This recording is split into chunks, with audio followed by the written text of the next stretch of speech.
睡觉打呼是睡得香吗？你好，这里是照妖镜。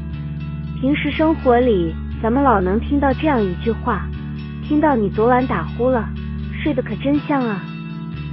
好像挺多人都觉得睡觉打呼就是睡得特别沉，睡眠质量特别好。但真是这样吗？其实啊，打呼不但跟睡得好没什么关系，反而还是一种叫做呼吸睡眠暂停综合症的病。这种病的特征就是有响亮的鼾声伴随短暂气喘，同时还有持续10秒以上的呼吸暂停并且交替发生。在实际生活中，呼吸暂停的时间有几十秒的情况也很多。那这种疾病到底会有什么影响呢？睡眠过程中出现呼吸暂停的现象，会导致血液中氧气减少。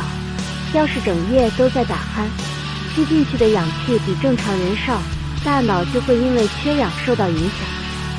所以啊，喘气打呼的人可能会影响记忆力。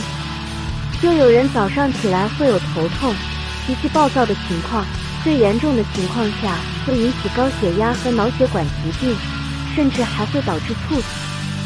除此之外，长期打鼾的人还容易出现白天没精神、疲劳、迟钝、抑郁、焦虑、口干以及注意力和判断力下降的情况。